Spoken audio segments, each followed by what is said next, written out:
စိတ်ညစ်စရာတွေးတွေဒေါသတွေဖြစ်လာလို့ငါဒီနေ့ကစားပြီးအဲ့ဒီတွေးတွေမတွေးတော့ဘူးစိတ်မဆိုးတော့ဘူးဆိုပြီးတော့ကိုပြက်သားသားနဲ့ဆုံးဖြတ်လိုက်ပေမဲ့ဂျပန်အတွင်းမှာပဲဒီ negative random thought တွေကစိတ်ထဲမှာအရင်တိုင်းပဲပြန်ဖြစ်တာမျိုးတွေဖြစ်ဖို့ကြတယ်မလားစိတ်ဝင်စားစရာကောင်းတာက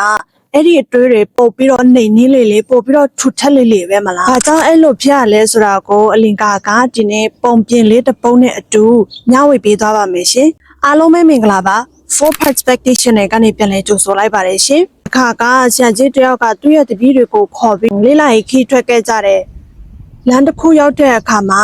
ပေါင်းတွေနဲ့ပြီးတော့မျက်ပြင့်တွေနဲ့ပြည့်နေတဲ့လက်ကွင်းကြီးတစ်ခုရောက်တဲ့အခါမှာဆရာကသူ့ရဲ့တပည့်တွေကိုခေါ်ပြီးတော့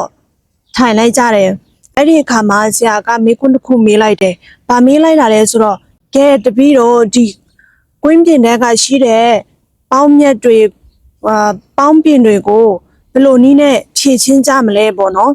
။ဒါကြောင့်တပည့်တွေကပြန်ဆိုင်ဖြည့်ချင်းကြတာပေါ့။ပထမတစ်ယောက်ကတော့ဆရာရဲ့လွယ်ပါတယ်ပေါက်ပြားနဲ့ပဲပေါက်ပစ်လိုက်မယ်ပေါ့နော်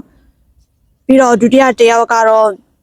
ဆရာရဲ့မျက်သက်ဆေးနဲ့တက်ပြလိုက်မယ်ဒါဆိုရင်တို့မပေါက်တော့ဘူးပေါ့နော်နောက်ဆုံးတယောက်ကျတော့တိတ်ပတ်နီးနေကြချင်တော့မြေစီလွာတွေကိုထုံးနဲ့ဖြူပြီးတော့နီးနဲ့ရှုပ်ပြလိုက်မယ်ဒါဆိုရင်ဘယ်တော့မှထမပေါက်တော့ဘူးဒါနဲ့ဆရာကသူ့ရဲ့တပည့်တွေရဲ့အဖြေတွေကိုအေးဆေးနားထောင်ပြီးတော့ပြုံးပြီးကောင်းရေးလိုက်တယ်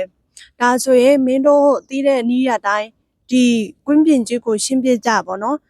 နောက်တနည်းနေတဲ့ခါကျရင်ဒီနေရာမှာပြန်ဆုံမယ်ပြီးရင်ဘသူရဲ့နီလန်းကထိရောက်ဆုံးလဲဆိုတာကြည့်လိုက်ကြမယ်ဆိုပြီးတော့သူတို့လူချင်း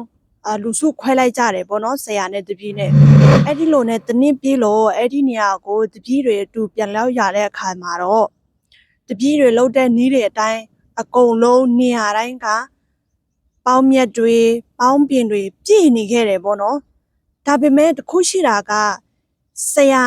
တာဝန်ယူထားတဲ့နေရာကပေါင်းပြင်တွေပေါင်းမြက်တွေမရှိဘဲနဲ့ပေါ့နော်စိမ့်လန်းဆိုပြနေတဲ့တေးဝလန်တွေနဲ့ပြည့်နှက်တွေနဲ့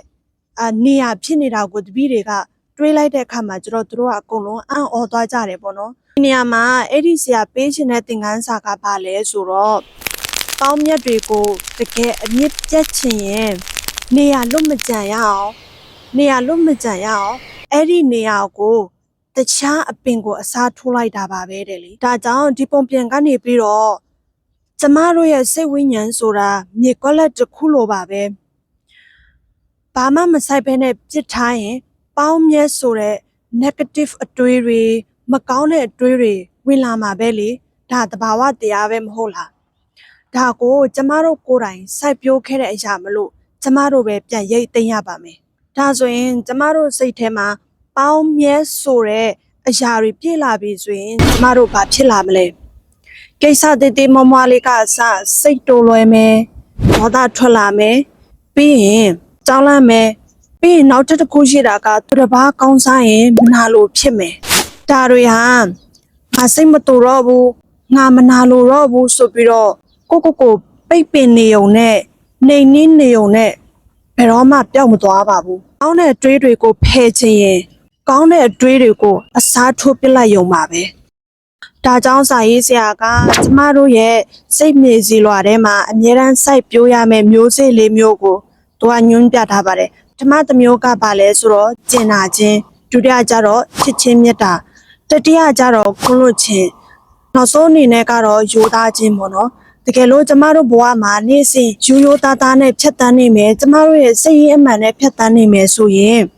လေညာလက်ပတ်ချင်းဆိုတဲ့မကောင်းတဲ့မျက်ပင်တွေကကျမတို့ရဲ့စိတ်ထဲကိုဝင်လာဖို့နေရာရှိမှာမဟုတ်တော့ဘူးလေဟုတ်တယ်မလားဒီပုံပြင်လေးတဲ့ကကျမတို့အားလုံးကကျမတို့ရဲ့ရင်ထဲကိုဘလို့မျိုးစေ့တွေကိုထဲရမလဲဘလို့မျိုးစေ့တွေကို